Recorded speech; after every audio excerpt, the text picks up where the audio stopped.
நம்மை படைத்த தேவன் சர்வ வியாபியாகிய அவர் மனிதனுக்குள் வந்து வாசம் செய்ய ஆசை கொண்டார். அதனால தான் இன்றைக்கு சிலுவை மரணத்தை அவர் ஏற்றுக்கொண்டு தன்னுடைய மரணத்தினாலே மரணத்தின் அதிகாரியான பிசாசை அழித்து நமக்கு மரண பயத்திலிருந்து விடுதலை கொடுத்து ஜீவனையும் அழியாமையும் கொடுத்தார். ஸோ இப்படிப்பட்ட ஒரு கிரயத்தை கொடுத்து நம்முடைய சரீரத்தை அவர் தங்குற ஆலயமாய் மாற்றியிருக்கிறார். இதை ஒரு மனிதன் உணர்ந்து கொள்ளும் பொழுது நம்முடைய சரீரம் அவர் தங்குற ஆலயம் என்றால் அது எவ்வளோ பத்திரமா எவ்வளோ பக்தி வைராக்கியத்தோடு அதை நாம் பார்த்து கொள்ள வேண்டும் என்பதை அறிந்து கொள்ள முடியும். அதனால தான் வேதத்தில் ஒரு வார்த்தை வருகிறது, என் ஜனங்கள் அறிவில்லாமையால் சங்காரமாகிறார்கள். இன்றைக்கு பாருங்களேன், மனிதன் அதிகமான நேரத்தையும் பணத்தையும் எங்கே செலவிடுகிறான் என்றால் மருத்துவமனைகளில்.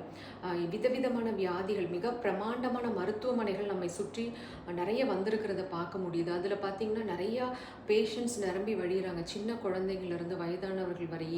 இதை நாம் ஏன் அனுபவிக்கிறோம்? இப்படிப்பட்ட ஒரு வாழ்க்கைக்கு ஆண்டவர் நம்மளை அழைக்கல. அவர் தன் சொந்த ரத்தத்தை சிந்தி நம்மை மீட்டுக்கொண்டு நமக்குள் வந்து ஆசையாய் தங்கி இருக்கதா இத்தனை பெரிய கிரயத்தை கொடுத்திருக்கிறார். ஆனால் இன்றைக்கு நம்ம வந்து நம்மளுடைய சரீரத்தை குறித்த பக்தி வைராக்கியம் இல்லை. அன்றைக்கு தேவாலயத்தில் புறா விற்கிறவர்களை பார்த்து ஆண்டவராக இயேசு கிறிஸ்து சொல்றாரு, அது எல்லாம் ஒரு சவுக்கு பின்னி அவங்களெல்லாம் விரட்டி அடிச்சு என்னுடைய பிதாவின் வீட்டை வியாபார கூடாரமா மாற்றாதீங்க, என்னுடைய பிதாவின் வீட்டை குறித்த பக்தி வைராக்கியம் என்னை பட்சிக்கிறது அப்படின்னு சொல்றாரு. ஸோ இன்றைக்கு அவர் தங்குற ஆலயம் எதுனா நம்மளுடைய சரீரம் தாங்க.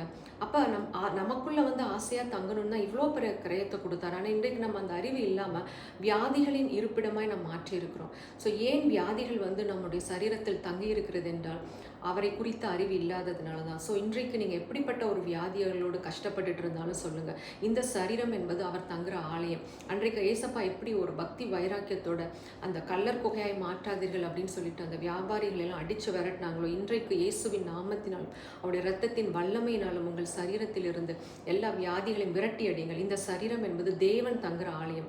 ஜீவாதிபதியாக இயேசு தங்குற இந்த ஆலயத்தில் எந்த வியாதிகளுக்கும் நான் இடம் கொடுக்க மாட்டேன் அப்படின்ற ஒரு பக்தி வைராக்கியத்தோட ஆண்டவருடைய நாமத்தினாலும் அவருடைய இரத்தத்தினாலும் அதற்கு எதிர்த்து நீங்கள் நிச்சயமாக நீங்கள் சுகமாவீர்கள்.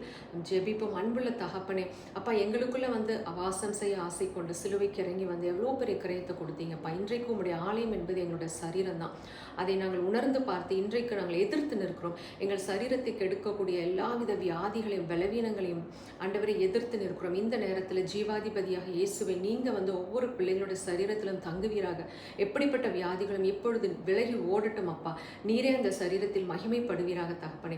எத்தனை அன்புள்ள தகப்பனும் அது அன்பை அறிந்து கொள்ள கிருபை கொடுங்க. எங்களுடைய நேரத்தையும் எங்களுடைய பணத்தையும் உம்முடைய பிரசனத்துக்கு உமக்காக நாங்கள் செலவிட எங்களை ஒப்பு கொடுக்கிறோம்.